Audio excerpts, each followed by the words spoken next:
Thank you very much once again for joining us. Now, illegal mining is the main cause of land degradation and water pollution in the country. President Akufo-Addo on Tuesday promised government will soon put before Parliament a comprehensive program to deal with land degradation in the country, especially activities of illegal mining. He is counting on the cooperation of traditional rulers to ensure success of the program. But how reliable will the chiefs be in dealing with this when some seem to be deeply involved? Let's have a chat on this. I'm joined in the studio now by Madam Hannah Owusu-Krantin. She's an executive director for the Association of Wasa Communities Affected by Mining in Ghana, WACAM. Thank you very much, Madam, for joining us, and good morning. Good morning, and thank you for having me. My organization is just WACAM. WACAM. So just forget about the longer. That's okay. Yes. So first of all, want to find out from you your thoughts. What do you make of, say, the commitment, the concerns by the chiefs that indeed they are going to support the president in dealing with this? Well, I think mining has been a canker in the country, and if we weigh all the benefits and then the costs of mining, would realize that the country has not really benefited from mining, and illegal activities constitute one of such. If I talk about illegality, I'm not just referring to the smallholder companies, but I'm referring to mining as an entity, because we've had situations where even the formalized multinational companies have been involved in some illegal activities, and so we need to look at it within that perspective. Back to the subject matter. You see, land degradation and surface mining is a serious problem. And I am concerned as an agriculturist first and an environmentalist second, because we have the unpleasant situation where the gold-bearing rocks coincide with our watersheds, as well as the forests, as well as the agricultural lands. So if you have a situation where land is just being used up by mining, unwanted control of mining activities, then we have a real issue. The call from the chiefs that they will support the president is welcome. But then I want to believe that the government has a major responsibility, because if you look through the laws of the country, the chiefs do not have any place at all in giving away lands for mining purposes. We have a right on the surface, but when it comes to the substructure, it is the rights of the states to give away the land for mining purposes. So the first responsibility lies with the government. And I've gone through the manifesto of the APP on the illegal operations, on the environmental conservation, on how they are going to address the problems of water pollution, and how they are even going to rejuvenate the degraded lands. Yes, it's something that should be supported. And I think once the chiefs express that concern, then we'll work hand in hand. I don't believe that any one group of people can do that. We need a whole stakeholder consciousness of rules and how to address the problem. In this case, the president has seen the important role played by the chiefs in the various communities in ensuring that this is dealt with. Yeah. But myself, I've been to communities, done stories on galamsey activities on school compounds and some other places that are dangerous even for people living around. Yeah. And one of the main concerns you hear is that the chiefs themselves are involved. They are the ones who give the lands belonging to the stool or for their family members for these people to be involved in illegal mining. So would you trust the chiefs to really, give the kind of support that the president is expecting them of? Yes, that's why I'm saying that it's the responsibility of the government, because nobody apart from the president and the minister acting on the instructions of the president can give away lands for mining purposes, whether it's a small scale or a large scale. And so the real issue has to do with how government is going to have the political will to fulfill the promises that it has made to the people. And so no matter who you are, even if you are the president and you are involved in illegal operations, it's still the responsibility of the state to deal with you.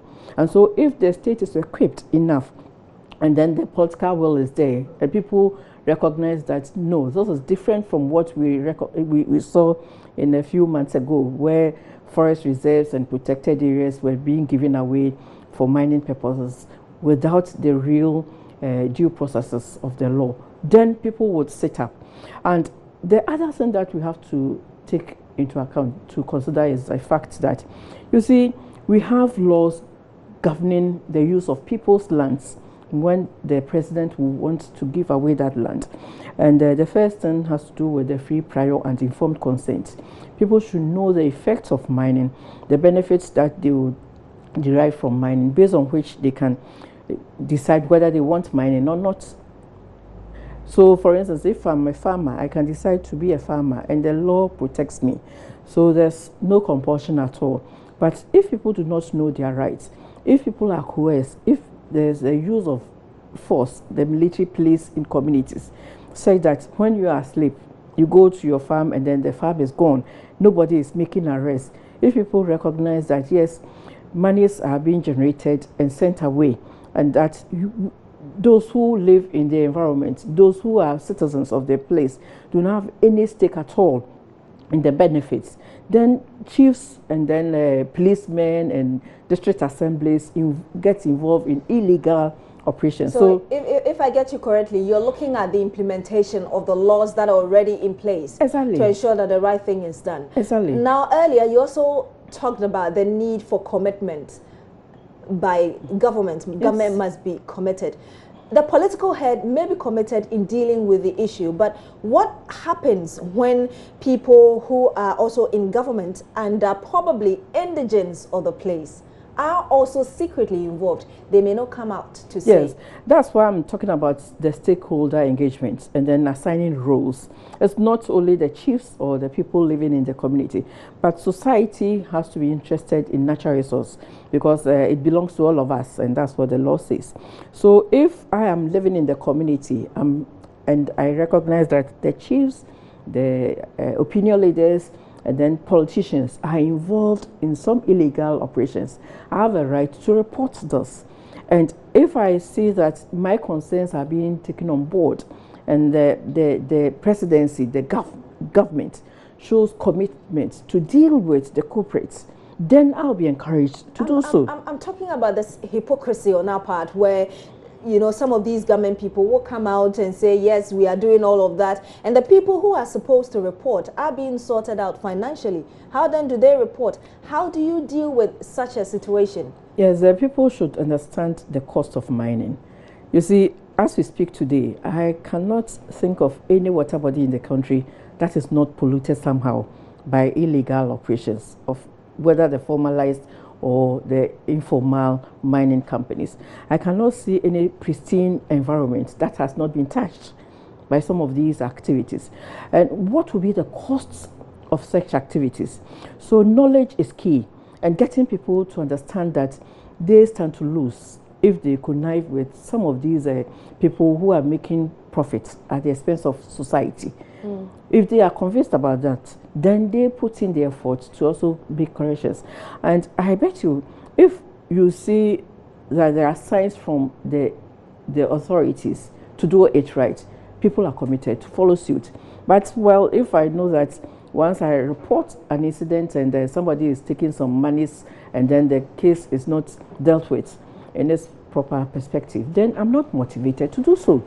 So yes, education is key, and then showing commitment from the head and then throughout all the structures, and then supplying state institutions with the logistics to work. Once we provide you with the logistics to work and you are failing to do so, citizens, once they are conscientized, would come out with the culprits. Excellent ideas, but like I said, I've been to some of the rural communities in Eastern region where Galamsey takes place. And you go there and you realize that people don't have jobs. Yes. So instead of going to farm and getting the peanut from the yields of the farm, the person would go to the mining site and with a little, you know, small stone of gold or the ore would make a lot of money as compared to farming. So how then do you deal with the issue of unemployment? Because if the people don't have good jobs, they will still go back to it. Yes, if you go to a typical rural community, where I come from, Awudia, you don't need to have education, you don't need to have formal job to have a living. And it's only because we have the forest. So in the morning, I pick my basket as a woman, I go to the forest and I'm harvesting palm fruits, I'm harvesting mushrooms. When the snails are in season, I'm picking them and selling. And then the leaves and then the chewing sticks and all this. We do not really place value on some of these things. So we assume that the little stone, which may be just a fifth of what we collect every day, is what is money. And that's why I emphasize on getting people to be aware that the environment has value.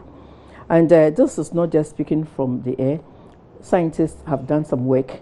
And if you invest in something for profit, the returns only realized is about a third of the value of the pristine environment. So yes, we can manage the resource in a very sustainable manner. Nobody is saying that don't engage in mining, but then it should not be at the expense of human life and the environment. And it should not be at the expense of other options, livelihood options. So all these things that I'm talking about translate into money into pockets of rural communities. It is only when they lose these facilities that they tend to think mining is the option.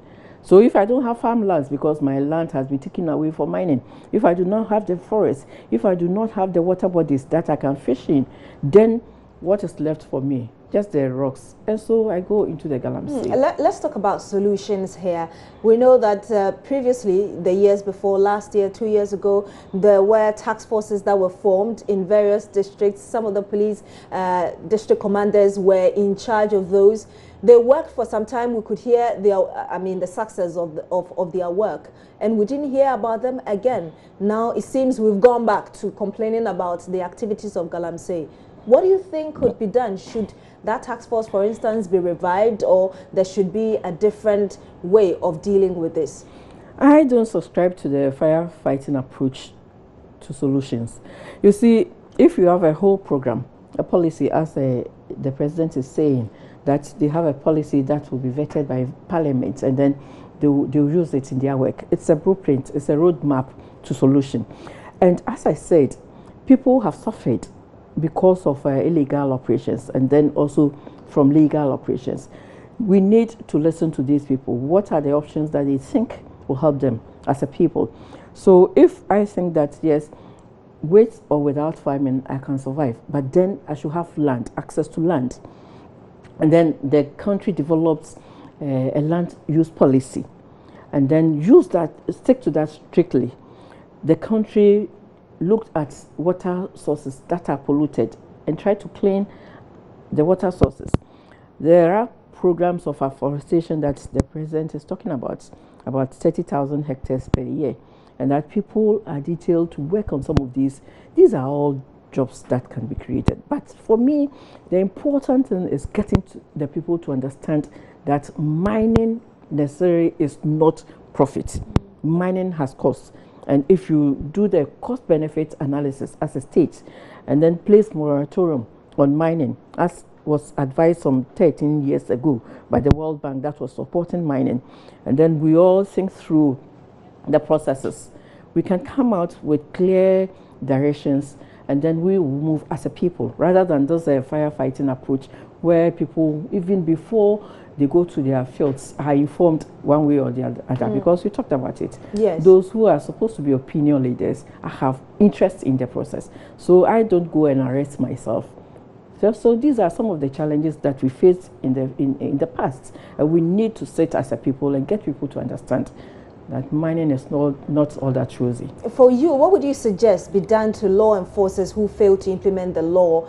To the latter, there are instances where they've gone to the fields, seized excavators and other equipment used by these illegal miners, and they use the other way around to return them back to the miners. Yes, we should have the right to information bill passed, not in quotes, but then transparency in its totality.